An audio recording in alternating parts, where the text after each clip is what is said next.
नमस्कार, मैं हूं संजय शर्मा। आप देख रहे हैं 4 PM न्यूज़ नेटवर्क। चुनाव से पहले, चुनाव के बीच में और शायद चुनाव के बाद ये खबर बहुत तेजी से फैल रही है कि अगर मामला 300 तक पहुंचा, भारतीय जनता पार्टी की मोदी सरकार 300 तक पहुंची, तो योगी आदित्यनाथ को हटा दिया जाएगा। ऐसा राजनीतिक गलियारों में बहुत तेजी के साथ चर्चा फैली। पश्चिमी उत्तर प्रदेश में जब वीके सिंह का टिकट काटा गया, जो दोनों बार 5-5 लाख ज्यादा वोटों से जीते थे, तो ये बात और ज्यादा लोगों के बीच में आ गई कि भाई इस बार ठाकुर लोगों को थोड़ा कम प्रतिनिधित्व दिया जा रहा है कि अगर ज्यादा ठाकुर एमपी हो गए तो फिर वो योगी आदित्यनाथ के साथ खड़े ना हो जाएं। अब बलिया से लखनऊ तक, लखनऊ से नोएडा तक जब ये चर्चा हवा में तैरने लगे, जब राजनीतिक गलियारों में, जब नौकरशाही में और जब पत्रकारों के बीच में ये चर्चा आम हो जाए कि दिल्ली और यूपी के बीच सब कुछ ठीक नहीं चल रहा, जब ये चर्चा आम हो जाए कि कुछ तो है जो योगी आदित्यनाथ और दिल्ली दरबार के बीच में कहीं ना कहीं खेल करने जा रहा है, तो अमित शाह फिर एक नई रणनीति तैयार करते हैं। अमित शाह इस बात के हुनरमंद नेताओं में माने जाते हैं। चाहे घरों के बीच में एक नेता के बीच दूसरे परिवार का सदस्य को खड़ा करना हो, यादव परिवार में अपर्णा सिंह विष्ट, अपर्णा यादव इस बात की ताजा उदाहरण है। विधानसभा चुनाव से पहले अपर्णा यादव को लाए गए थे, बड़ा जोर शोर से प्रचार किया गया था, मीडिया ने बड़ा जोर शोर से कहा था कि देखो यादव परिवार में ही एकता नहीं रही, अपर्णा यादव आ गई। और फिर ये हुआ था कि अपर्णा यादव को एमएलसी बना दिया जाएगा, एमपी का चुनाव लड़ाया जाएगा। लेकिन बेचारी इतना लंबा समय हो गया, संघ के और भाजपा नेताओं की वो चाय पिला पिला के उनके संग फोटो डाल डाल के संतुष्ट हैं। पार्टी ने उन्हें दूध में मक्खी की तरह निकाल दिया, कोई महत्व नहीं दिया। एक होनहार नेता का कैरियर खत्म कर दिया परिवार में टूट कर आने के बाद। तो अमित शाह जी मास्टर है, उन्हें पता है कि कांटे से कांटा कैसे निकाला जाता है। जब पश्चिमी उत्तर प्रदेश के चुनाव, यानी मैं ये कह सकता हूं 2 चरणों के चुनाव के बाद, ये बात साफ हो गई कि क्षत्रिय मतदाता नाराज हैं। योगी आदित्यनाथ के नाक के सामने जब नारे लगे संजीव बालियान मुर्दाबाद, तो दिल्ली के कान खड़े हुए। दिल्ली ने सूचना मंगाई कि क्या इन सबके पीछे कुछ कुछ योगी आदित्यनाथ का भी तो हाथ तो नहीं है, या योगी आदित्यनाथ की समर्थक जो टीम है कहीं वो तो ये खेल नहीं कर रही है। क्योंकि ये पॉलिटिकल, मेरे मित्र हैं दिल्ली के, बहुत अच्छे जर्नलिस्ट हैं, बहुत सीनियर जर्नलिस्ट हैं, उन्होंने मुझसे कहा कि क्या गजब खेल है। योगी आदित्यनाथ को पता है कि 300 पार हुए तो उनकी कुर्सी डगमगा जाएगी, और दिल्ली को पता है कि अगर योगी आदित्यनाथ रूठे तो ये 300 का आंकड़ा तो छोड़िए, 200 के भी लाले पड़ जाएंगे। फिलहाल योगी आदित्यनाथ रूठे या नहीं रूठे ये आप खुद समझ सकते हैं, लेकिन ठाकुर मतदाता भारतीय जनता पार्टी से रुष्ट है।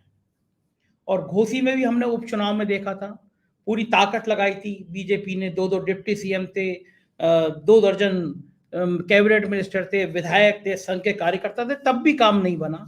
तो फिर ये समझ में आया कि मामला गड़बड़ है। अब इसके बाद करते क्या, योगी आदित्यनाथ का कद इतना बड़ा हो गया था कि उससे पार पाना मुश्किल था। पूरे देश में हिंदुत्व के ब्रांड बन गए थे।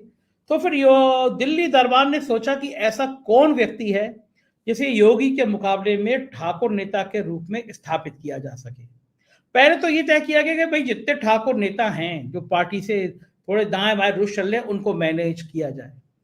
तो एक नाम आया सामने, यशवंत सिंह का। एमएलसी थे, उन्होंने अपनी सीट खाली करी थी, उससे योगी आदित्यनाथ चुने गए थे। लेकिन आजमगढ़ के चुनाव में, जिला पंचायत के चुनाव में, वो उन्होंने अपने बेटे को शायद खड़ा कर दिया था बीजेपी के प्रत्याशी के मुकाबले में, और तब ये माना गया कि योगी आदित्यनाथ जी का पीछे से हाथ है, पार्टी ने निकाला था। लेकिन फिर 2 दिन पहले अप्रत्याशित रूप से उनका निलंबन वापस करके उनको पार्टी में ज्वाइन करा दिया गया। ये ठाकरों को मैनेज करने की रणनीति थी। यशवंत सिंह राजा भैया के बहुत करीबी नेता माने जाते हैं, बहुत उनके दाएं हाथ माने जाते हैं। अब मामला आया कि योगी आदित्यनाथ के मुकाबले में कौन ठाकुर नेता उत्तर प्रदेश में स्थापित हो सकता है। तो एक आदमी के नाम पर जाकर सुई अटकी अमित शाह की, वो थे रघुराज प्रताप सिंह उर्फ राजा भैया।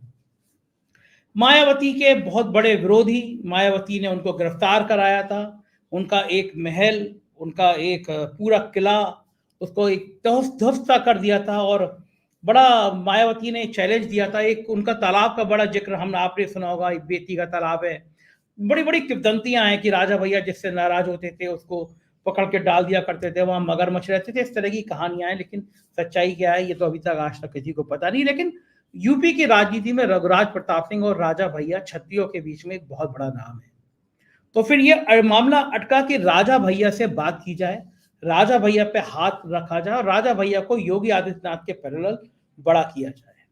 बीच चुनाव में राजा भैया को मैनेज किया कैसे किया जाए। राजा भैया वैसे भी अपने जो सीटें हैं, एक दो श्रावस्ती और बाकी, उन पर नाराज थे क्योंकि जिस प्रत्याशी को चाह रहे थे उसको टिकट ही दिया बीजेपी ने। और ये बात तय है कि उस लोकसभा में राजा भैया जिसको चाहते हैं वो चुनाव जीत जाता है, ऐसा भी उनका प्रभाव है। लेकिन अमित शाह ये भी जानते थे कि योगी आदित्यनाथ को ये पसंद नहीं आएगा कि कोई दूसरा ठाकुर नेता उनके समकक्ष बराबर खड़ा करने की कोशिश की जाए। आपको याद होगा कि राजनाथ सिंह के भी एक बार जब वो शुरुआत में लखनऊ में डिफेंस एनक्लेव हुआ था, तो जो पोस्टर जो होर्डिंग लगे थे लखनऊ भर में, उसमें राजनाथ सिंह की फोटो गायब करा दी गई थी। ये हर नेता करता है, योगी आदित्यनाथ कर रहे हैं, कोई नया नहीं है। हर नेता अपने समकक्ष कोई दूसरा अपनी बिरादरी का नेता खड़ा नहीं होने देता चाहता। तो आज मैं आपको जो बहुत बड़ी खबर बता रहा हूं, जो विस्फोटक खबर है वो बता रहा हूं, वो ये है कि राजा भैया को दिल्ली से फरमान आया। राजा भैया को दिल्ली से फरमान आया कि इमीडिएटली मिलिए, बहुत गंभीर बात करनी है आपसे और अमित शाह आपसे बात करना चाहते हैं। और एक फोन की घंटी बजी राजा भैया के घर पे रात को 11 बजे के बाद, और 24 घंटे के बाद ये कहा गया कि गुपचुप तरीके से बंगलौर पहुंचिए। ये बात किसी को पता ना चले, ये बात योगी आदित्यनाथ को पता ना चले, इसकी तैयारी की गई कि ये गोपनीय मीटिंग किसी भी कीमत पर बाहर ना आ जाए कि अमित शाह ने राजा भैया से मुलाकात करी।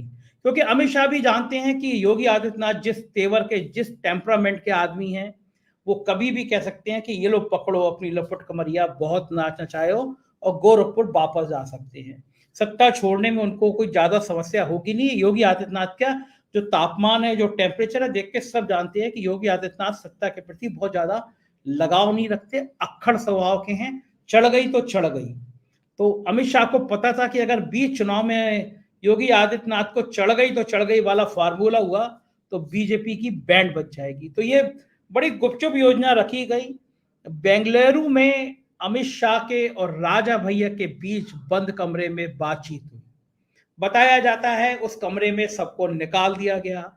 राजा भैया से पूछा गया क्या है प्लान। राजा भैया से कहा गया कि उत्तर प्रदेश की राजनीति में अगर आपकी बड़ी भूमिका स्थापित कर दी जाए तो कैसा रहेगा। राजा भैया से कहा गया कि आपके ऊपर जो सीबीआई के केस चल रहे हैं या बाकी जो केस चल रहे हैं, अगर वो बंद कर दिए जाए तो कैसा रहेगा। और राजा भैया से कहा कि आप हमारा साथ दो, हम आपका साथ देंगे। जाहिर है ये घंटों के बीच में बहुत सारी और बातें हुई। राजा भैया को उत्तर प्रदेश का एक नया ठाकुर नेता भाजपा खड़ा करे, इस विषय पे बात हुई। इस विषय पे बात हुई कि राजा भैया अगर अपनी पार्टी का विलय भी भाजपा में कर दें तो भाजपा उनको संरक्षण दे सकती है। ये तमाम बातें बेंगलुरु की उस बंद कमरे की मीटिंग में हुई। राजा भैया का या उनके समर्थक इस मीटिंग की पुष्टि नहीं कर रहे हैं, राजा भैया स्वयं इस मीटिंग की पुष्टि नहीं कर रहे हैं, मगर मेरे समर्थक बता रहे हैं। और मैं फिर कहूंगा कि अगर राजा भैया खंडन करती हैं, ऐसी कोई मीटिंग नहीं हुई, तो मुझे जरूर अवगत करा दें। मैं अगला बुलेटिन इस बात को चलाऊंगा कि राजा भैया की मीटिंग नहीं हुई, लेकिन मेरे सूत्र बता रहे हैं, और मेरे सूत्र कभी गलत नहीं होते हैं, कि राजा भैया की बेंगलुरु में लंबी मीटिंग अमित शाह के इशारे पे हुई। और इन सबके बीच में, राजा भैया की इस राजनीति के बीच में कोई था तो वो प्रधानमंत्री नरेंद्र मोदी थे। नरेंद्र मोदी के इशारे पे अमित शाह ने ये कदम बढ़ाया। नरेंद्र मोदी के इशारे पे अमित शाह ने रणनीति बनाई और बेंगलुरु राजा भैया बुलाए गए। राजा भैया के बेंगलुरु में अमित शाह से मुलाकात के बाद उत्तर प्रदेश भारतीय जनता पार्टी में हड़कंप मच गया, क्योंकि अब ये चर्चा सामने आने लगी है। जब मैंने ये बारे में मालूम करी बीजेपी के कुछ नेताओं को, तो उनको पता चला। उसके बाद वो सक्रिय हुए और बात मुख्यमंत्री के दफ्तर तक पहुंची। मुख्यमंत्री ने इंटेलिजेंस के कुछ लोग, बताया जाता है कि इंटेलिजेंस के कुछ अफसरों को बुलाया और कहा कि उनको यह सूचना क्यों नहीं थी कि राजा भैया बेंगलुरु में अमित शाह से मिलने जा रहे हैं। तो जाहिर है उत्तर बीच चुनाव में जब चुनाव चरम पर है, ये मुलाकात बहुत बड़ा गोल खिला सकती है। उत्तर प्रदेश के सीनियर जर्नलिस्ट हैं, पहले नेता रहे हैं, बहुत गहरी पैठ रखते हैं। मैं उनके पास चलूंगा, उनसे पूछूंगा कि राजा भैया अगर भारतीय जनता पार्टी में उनका एक कदम बढ़ता है तो इसके क्या मतलब है, और बीच चुनाव में योगी आदित्यनाथ को छेड़ने का मतलब क्या होता है। मेरे साथ जुड़ रहे हैं सुशील दुबे जी। सुशील जी, बहुत बहुत स्वागत है आपका। बेंगलुरु के बंद कमरे में अमित शाह की और राजा भैया की मुलाकात, ढेर बातें उस मुलाकात में, ढेर रणनीतियां इस मुलाकात में। तो क्या माना जाए, योगी आदित्यनाथ के क्या पर कतरने की तैयारी है, और ये दांव भाजपा को क्या फायदा पहुंचाएगा या नुकसान पहुंचाएगा? संजय भैया, जैसे पूरा देश मानता है, पूरा वर्ल्ड मानता है, जो आपको जो व्यूज मिल रहे हैं करोड़ों में, तो इसमें कोई वो शक नहीं है। सब मानते हैं कि आपको ISO मार्क हो। ठीक, आपने शुरू में कहा कि चाणक्य और मोदी मैजिक, मैंने कभी भी चाणक्य और मोदी मैजिक माना ही नहीं, माना ही। सत्ता के साथ आप चाणक्य भी बन जाओ, मोदी मैजिक भी हो जाओ, अलग बात है। आप तो अपनी दम पे बने हो ना, जो व्यूज लिए हो 50 लाख 40 लाख, तो मैंने माना ही नहीं।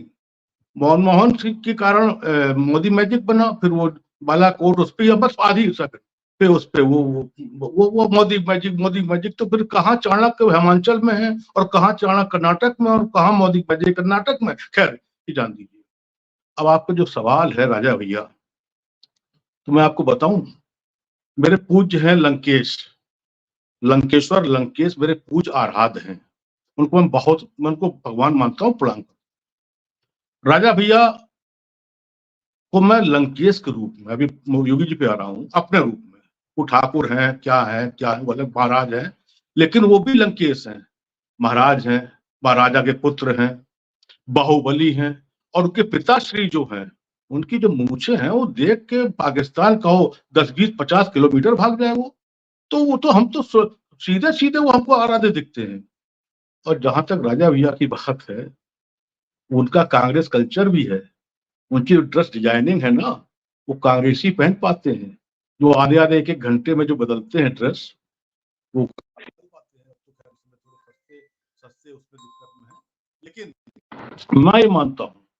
और दूसरी बात राजा भैया, दो नाम आपने लिए इनका, योगी का, योगी जी का और राजा भैया का। देखिए, योगी जी को मैं नहीं जानता। हाँ, योगी जी को मतलब योगी जी हमें नहीं जानते, हमने खूब घूम घूम के जानते हो, ढिंडोरा पीट पीट के जानते हो। कितनी बार आपके चैनल पे बोला, मैंने साफ साफ कहा। और मैंने इनके जो सूचना के जो प्रमुख हैं, जो उनके सूचना के हनुमान हैं शिशिर से, उनसे भी कहा, आने वाले वक्त के वो PM है देश के, और आप वहां के सूचना अधिकारी हो गए। मैंने यह एक साल लिखा मेरे उस पे व्हाट्सएप पे है। आप कह रहे हैं कि योगी आदित्यनाथ आने वाले समय में देश के प्रधानमंत्री होंगे, तो बेशक। अमित शाह क्या आप बता रहे हैं, आपको अमित शाह जी ने आज वो लखनऊ की एक सोनम किन्नर है, उसको गांधीनगर में सम्मान दिया है, वो शाल वाल पहनाइए। आप सोच लीजिए, गांधीनगर में वो प्रचार। बात नहीं है। मोदी जी जब नागपुर गए 10 सालों में पहली बार रात को रुके, तो उस रात को वो बीजेपी के नेताओं से नहीं मिले, वो हिजड़ों के जो अध्यक्ष थे उनसे मिले। तो अच्छा सुनिए, अच्छी बात है ये। तो संजय भैया, अब आप फिर कहेंगे, अगर मैं मंत्रिमंडल बनाऊं और जिसमें योगी जी जो हैं वो PM हों देश के, तो मैं राजा भैया को गृह मंत्री बना दूंगा। मैं उसमें गृह मंत्री नाम डाल दूंगा। धनंजय सिंह भी बाहुबली है, लंकेश है, कांग्रेसी कल्चर सब कुछ शानदार है, वो भी मंत्रिमंडल में होंगे। लेकिन राजा भैया होंगे, आप तय मान के चलिए। आप तय, हम भी आपको देश इस चैनल पे बोल रहा हूँ, बाकायदा जिम्मेदारी से बोल रहा हूँ। अच्छा राजा भैया में क्या कमी, क्या खराबी, क्या दिक्कत, कौन सा अपरोध, कौन सा। अब दुनिया ऐसे तो फिर बहुत से अभियोग, ऐसे तो पूज्य भगवान राम भी तमाम आरोप लगाएगा लंकेश के ऊपर हमारे, वो तो चलता रहेगा। जो बाहुबली होगा उसको आदमी को पकड़ के बेती के तालाब में फेंक देते थे, मगर कुछ नहीं। हम सुनिए, हम गए थे, आपको एक किस्सा सुना दें।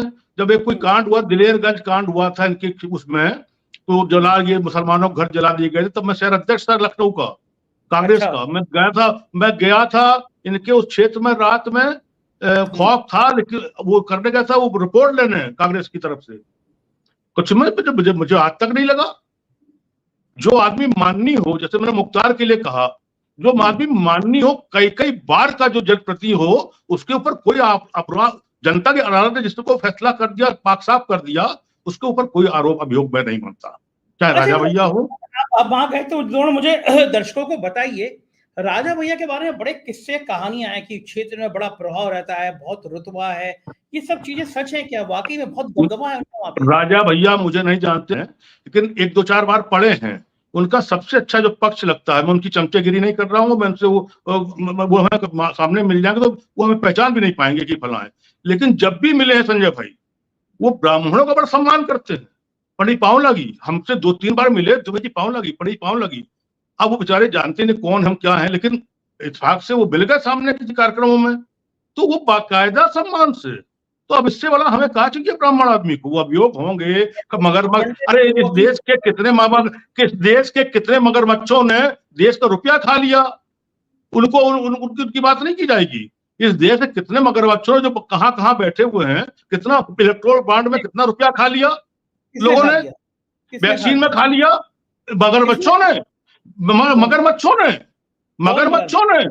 मगरमच्छों ने, जो मगरमच्छ पीठ पे लाद के घर ले जाते थे गांव अपने, जो मगरमच्छ पीठ पे लाद के गांव, एक मीम एक आता है ना, मगरमच्छ को ले जाते थे बचपन में मगरमच्छों ने। तो अब खैर बात आ रही राजा भैया की और योगी जी की। बेशक योगी जी इस पूरे चुनाव में 7वां साल चल रहा है, 7वें साल में पूरे चुनाव में योगी जी ने केवल गोकशी, बुलडोजर, मुसलमान, पाकिस्तान तो खैर उनकी जुम्मे है, मोदी जी की जुम्मे है। इन्होंने बस ये घूम घूम के ही कहा। क्यों कहा है आप सुनिए तो कारण, इसलिए थोड़ी कहा, जानबूझ के कहा है। इस देश में अगर संत के रूप में और हिंदुत्व के रूप में कोई पुरोधा निकल के आ रहा है तो उसका नाम है योगी आदित्यनाथ। और इससे दगी पड़ी है लोगों की, दगी पड़ी है, दगी शब्द बोल रहा हूं, दगी पड़ी है, और स्वभाव से छत्री भी हैं। इसलिए योगी जी क्यों नहीं बता रहे हैं कि मैंने ये कर दिया 6 साल में, ये योजनाएं, क्योंकि मुझे मालूम है देश में यही चाहिए देश को, और देश को आने वाला प्रधानमंत्री भी इसी रूप में। और फिर सबसे बड़ी, योगी जी एक ही चप्पल में और एक ही कुर्ते उसमें और एक ही भगवे में है, 1 लाख किस्म की वो तो अब कहीं ना कहीं बातें खुल रही है। अब देखिए आपने अभी नागपुर वाली बात कही, मुझे भी मालूम है बात, नागपुर वाली बात कही। देखिए है क्या, माहौल 10 साल हो गया है, माहौल बदल रहा है। अब ये चुनाव जनता को हो गया है, और बेशक मैं कह रहा हूं, गाजियाबाद वाले वीके सिंह का टिकट काटने का क्या अवस्था थी, और कंगना को टिकट देने की क्या जरूरत थी। पीलीभीत में उसको, वो जो मेनका का पुत्र है, उसको काटी क्या जरूरत थी, और 2-4 और लफोकी का नाम नहीं लूंगा, उनको देने की क्या जरूरत थी। तो कहीं ना कहीं मैसेज जा रहा है, और ये भी सच है कि ये बात सच थी। मुझसे किसी ने कहा एक चैनल पर, अभी किसी चैनल का आ रहा है फोन कि आप आइए, आ रहा है कि 36 जिलों का मुख्यमंत्री बनाने जा रहे थे योगी जी को। आपकी मैं दूसरी बात दे रहा हूं, 36 जिलों का मुख्यमंत्री बनाने जा रहे थे। अगर ये पीएम बन जाएंगे और सब हो जाएगा, वही 400 पार आएगी, तो योगी जी 36 जिलों के मुख्यमंत्री होंगे। ये मेरे सूत्र है, मैं पत्रकार हूं, मैं ये नहीं बताऊं है कि यूपी को कुछ हिस्सों में बांट दिया जाएगा, आपका कहना ये है? तो 36 जिला कहा है मैंने, 36 कैसे हो जाएगा? तो क्या योगी जी को नहीं मालूम है? क्या योगी जी खाना नहीं खाते हैं? क्या योगी जी के पास चाणक्य नहीं है? क्या योगी के पास हनुमान नहीं है? तो राजा भाई जब योगी आदित्यनाथ को पता चला होगा कि अमित शाह ने राजा भैया को बुलाया है, जब उन्हें पता चला होगा कि बंद कमरे में राजा भैया की अमित शाह की मीटिंग हुई है, जब उन्हें पता चला होगा कि अमित शाह राजा भैया के संग कोई गेम करने चाह रहे हैं, जब उन्हें पता चला होगा कि राजा भैया को मोहरा बना के अमित शाह कोई खेल खेलना चाह रहे हैं, कोई शतरंज पे चौसर बिछाना चाह रहे हैं, तो योगी आदित्यनाथ के दिल पे क्या गुजरी होगी, कैसा लगा होगा? अब यही बात बिगड़ गई, काहे बंद कमरे में बंगलोर में किया। अगर इतने बड़े चाणक्य और 405 सीटें जा रही हैं, तो यहाँ पर जो मैदान रामलीला का मैदान है, वहां पर राजा भैया कुर्सी डलवाते, अपनी कुर्सी डलवाते हो, आमने सामने बात करते और 4 चैनल लगाते, रूपा लियाकत, अंजना कश्यप, सुधीर तिहाड़ी, वो कौन सा गंगू वाला, वो जो बहुत गांजा भाग मांगता है, वो उनको बिठाते हो, कहते देखो राजा भैया वर्सेज अमित शाह, ये हो रहा मैसेज छात्रों में जा रहा है। तब ये बंद कमरे में क्या मैसेज दिया होगा? बंद कमरे कोई मैसेज होता है तो फिर कानाफूसी वाली बात हो गई। और मुझे हिसाब से राजा भैया कानाफूसी वाले आइटम नहीं है, और ना ही राजा भैया के पास चुसनी है। बहुत शानदार, बहुत जिम्मेदार, बहुत जीदार और बहुत बुद्धिमान व्यक्ति हैं। क्या क्या कष्ट नहीं झेले हैं मायावती के समय पे। अब ऐसे बस अब अच्छा चलती हुई बेला में अगर राजा भैया को ये जनरल सेक्रेटरी नेशनल बनाना था बीजेपी का, यही राजा भैया को मंत्री बनाना था, तो राज्यसभा दे देते और बना देते अभी 2 साल पहले। अजय मिश्रा टैनी हो सकते हैं इसके बाद भी, और राजा भैया के लिए बुलाया जा रहा बंगलौर में। देखिए खेल क्या होगा, राजा भैया को क्यों बुलाया गया होगा आपके हिसाब से? आप राजनीति में भी इतने धुक माहिर धुक धुक धुक और धुक धुक धुक धुक दग रही है, धुक धुक दग रही है। ठाकरों ने, देखिए ठाकुर बोल बम वाले होते हैं, लोग शिव जी कहते हैं ना बोल बम, असली कोई बोल बम वाला है जैसे जैसे ब्राह्मण है, असली ब्राह्मण अगर है प्रणाम कर लो, लाख आप उससे लाल बैठे हो प्रणाम कर लो, पैर छू लो, बड़ी प्रणाम, सब लिपट जाएगा, चिपट जाए, दुनिया के आशीर्वाद दे डालेगा, मौज करो, कल्याण हो। ऐसे ही ठाकुर हैं, ठाकुर इतने बड़े सौर वाले होते हैं, एक रूबाला टाइप का अब क्या उसका नाम ले, गुजरात, अच्छा देखिए गुजरात का आदमी, गुजरात के लोग यहाँ पर गदर काटे यूपी में, और गुजरात के एक चेला वहां का रूपाला मंत्री ठाकुरों को कहेगा गुलाम, औरतों के लिए वो दुनिया भर का ज्ञान देगा, वो भी गंदा ज्ञान देगा। अरे ठाकुरों ने क्या क्या दे दिया यूं निछावर करके लोगों को, ये लोग क्या व्यापारी लोग। तो इसलिए मैं तो मानता हूं, मुझे लगता है जिसके जो ओरिजिनल, और यही मैं बता रहा हूं, मैंने 16 सीटों का आकलन किया है, वहां से लेके गाजियाबाद से लेके अभी पीलीभीत तक, बहुत स्थिति ठीक नहीं है। और जब स्थिति ठीक नहीं, और अब ये 7 और अच्छा आने वाला मजबूत, इसमें तो राजनाथ जी भी हैं, हालांकि राजनाथ जी जीतेंगे 100%, लेकिन फिर भी राजा भैया से बड़े लोगों को अगर मैनेज कर लिया जाए तो जो बची सीटें हैं उस पर कुछ फर्क पड़ेगा, लेकिन मुझे अब नहीं लगता है। अच्छा मुझे, और दूसरी बात समझिएगा, योगी जी को छेड़ना, अब योगी जी देखिए, हम बता दें एक बात आपसे, हम बता दें आपको, आप ऐसे चैनल में बैठता हूं तो मेरा अपना जो है, देखिए ये चुनाव जनता ने ले लिया है, अब जनता को छेड़ना, सरकार मोदी, बीजेपी वाली मोदी और जनता को याद, अब योगी जी को कोई छेड़ नहीं सकता। योगी जी ने का एक सिस्टम, ये सुशील जी, ये योगी जी को छेड़ने वाली बात नहीं है कि राजा भैया को आपको पता है, सबको पता है कि अमित शाह के योगी के संबंध अच्छे नहीं है, बच्चा जानता है भारतीय जनता पार्टी का, मुझे बताने की जरूरत नहीं है, किसी भी नेता से पूछ लीजिए, अफसर से पूछ लीजिए, पत्रकार से पूछ लीजिए, पूरे देश में सब जानते हैं कि अमित शाह के योगी आदित्यनाथ के रिश्ते अच्छे नहीं है। ऐसे में अगर अमित शाह राजा भैया को बुलाएंगे, वहां पे कॉफी बुलाएंगे, तो क्या योगी को अच्छा लगेगा? खुश होंगे योगी आदित्यनाथ? ये योगी को तो राजा भैया के दोनों हाथ में टीआरपी है ना, दोनों हाथ में है, ठीक है, उधर से उधर बेहतरीन काफी मिल रही होगी, जिसमें नो कौन सा वो खाते थे वो अरे खैर, तो राजा भैया के यहाँ भी ठीक है, यहाँ भी राजनीति में यही होता है। अब आप बताइए, ब्रजेश पाठक जी जो एक शानदार व्यक्ति हैं, उनको नमो ऐप में देश में स्थान मिला है, मोदी जी ने गले चिपटा के उनको कहा है कि बधाई बधाई ब्रजेश पाठक जी को, तो ब्रजेश पाठक जी भी तो मतलब आप समझिएगा बात को, अब ब्रजेश पाठक जी, राजा भैया, योगी जी, अब पता कितने। आपका कहना मतलब कि ब्रजेश पाठक भी गले मोदी ने इसलिए लगाया क्योंकि ब्रजेश पाठक भी और मोदी के रिश्ते, योगी के आदित्यनाथ के रिश्ते अच्छे, नेशनल मोदी ऐप पर नंबर 1, देश के नंबर, बधाइयों की तांता लगे हुए हैं। आपने जो है गले लगाने वाली बात इसलिए कही कि योगी आदित्यनाथ के और ब्रजेश पाठक के रिश्ते भी अच्छे नहीं है, केशव मौर्य के भी योगी आदित्यनाथ से रिश्ते अच्छे नहीं है। अरे साहब, केशव मौर्य जहाज में चल रहे हैं और वहां से ऊपर 10,000 फुट ऊपर। भाई सवाल का सीधा जवाब दीजिए, जब योगी आदित्यनाथ को पता चला हुआ कि अमित शाह ने बंद कमरे में राजा भैया को कॉफी पिलाई, तो योगी आदित्यनाथ को कैसा लगा होगा? हो सकता है कि योगी आदित्यनाथ जैसे पूछ के गए हो राजा भैया, आपको लगता है अमित शाह ये बताइए राजा भैया अभी 5 साल की सत्ता तो यहाँ पर है ना, और कल 4 जून के बाद क्या होने वाला है, क्या किसको क्या बात की है ना, अभी फिलहाल क्या है, फिलहाल तो 4 साल 6 साल सत्ता तो योगी की है, और योगी भी मतलब आप तो जान ही रहे, संत वो भी महाराज है। जब योगी आदित्यनाथ एक बड़े ठाकुर नेता के रूप में विस्थापित है, ये तो बिल्कुल देखिए, संत वगैरह तो बीजेपी के लोग कहते रहे, हकीकत यह है कि योगी आदित्यनाथ का क्षत्रियों में मान है, सम्मान है, उनकी पीठ का सम्मान है, वो बड़े ठाकुर नेता हैं।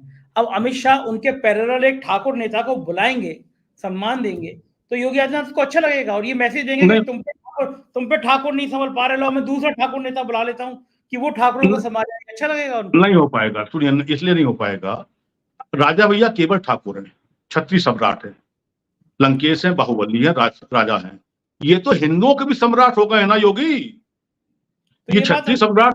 ये बात अमित शाह को डरा रही है या यही बात परेशान कर रही है? अब अमित शाह को जब कर्नाटक नहीं डरा, हिमाचल नहीं डरा, तो अमित शाह को योगी को क्या डरा पाएंगे अमित शाह? आप बताइए कैसे? जब जब और सुनिए, जब संजय शर्मा नहीं डरे अमित शाह से, जब संजय शर्मा नहीं 10 साल हमें मत चढ़ा, अरे हमें नहीं चढ़ा नहीं रहा, अरे मैं चढ़ा, आप चढ़ने के लिए खुद ही तैयार बैठे हो। आप हमेशा वो गर्दन वो गले में डाले रहते हो कि जब चाहो फांसी लगाओ, बट जब आप खुद ही तैयार बैठे हो, हम क्या चढ़ा देंगे आपको? तो आप जब आप नहीं डरे तो वो तो योगी आदित्यनाथ हैं, वो तो राजा भैया हैं। और फिर अगर उन्होंने बुलाया है, जैसे आप संजय भाई, आप हमें नहीं बुलाए, आप मुझे बुलाओ, तो आप मुझे गोवा बुला दो कि मुझे काफी पिलानी, कुछ बात करनी तो जी आपसे, वहीं से 1 to 1 करेंगे, हम आ जाएंगे। सुशील जी, ये बात तो आप भी जानते हैं, मैं भी जानता हूं कि छत्रियों के ग्रुप पे ये मैसेज बहुत वायरल हुआ। पक्का है, सही है। योगी को बचाना है तो मोदी को हराना है, ये मैसेज खूब मुजफ्फरनगर में और मेरठ में, सहारनपुर में, हर जगह गया। अभी भी चल रहा है कि योगी को बचाना है तो मोदी को हराना है। मतलब छत्रियों को ये डर है कि अगर वहां ताकत में हुए तो यहाँ योगी आदित्यनाथ कमजोर हो जाएंगे। तो क्या इसीलिए पैरेलल एक ठाकुर नेता और तैयार करने की रणनीति है मोदी और शाह की? अब 1 घंटे में क्या पैरेलल नेता तैयार करेंगे? अब तो चुनाव हो गए, अब क्या मतलब बीकेसी का टिकट फिर से हो जाएगा? अब क्या और टिकट?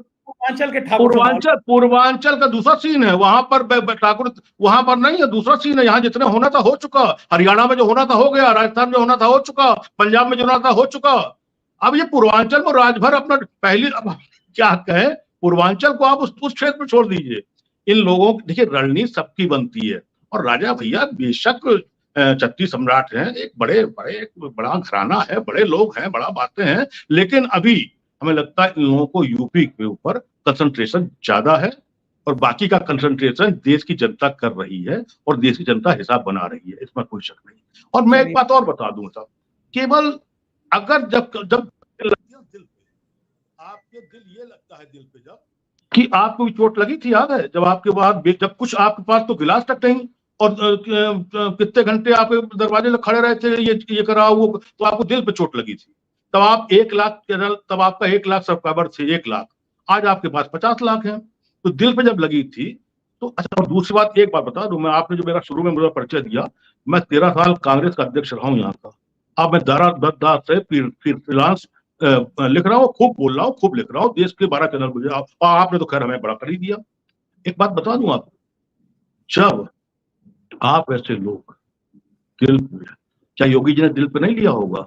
क्या योगी जी के क्या हनुमान नहीं होते हैं? क्या योगी जी के खानसामे नहीं है? क्या उनके ड्राइवर नहीं है? क्या उनके गनर नहीं है? क्या उनके लोग नहीं है? क्या उनके कट्टर हिंदू नहीं है? क्या उनके गुजरात में संबंध नहीं है? क्या मतलब योगी जी क्या मतलब वही बहू वाले हैं क्या जो आंसू रो रहे हैं? अब वो जमाने गए जब योगी जी आंसू रो रहे थे मुलायम सिंह के सामने, मुझे मत दिए और ये दुनिया भर का। आज योगी आदित्यनाथ देश का आने वाले वक्त का प्रधानमंत्री है, जिसको लोग उत्तर प्रदेश में अगर मान लिया तो सब मान लिया। तो क्या उनकी सूचनाएं नहीं है? उनके लोग, अच्छा अगर किसी को अगर याद हो संजय भाई, नमो आए थे पूज्य मोदी जी, तो नहीं कौन सा उद्घाटन था एक्सप्रेस वे का, दुनिया ने देखा नहीं? क्या योगी के मन में नहीं पगी थी 10 कदम वो पीछे यूपी का मुख्यमंत्री तुरंत भाग रहा है, 20 कदम पीछे वो थे वो स्वतंत्र देव सिंह, वो भाग रहे हैं।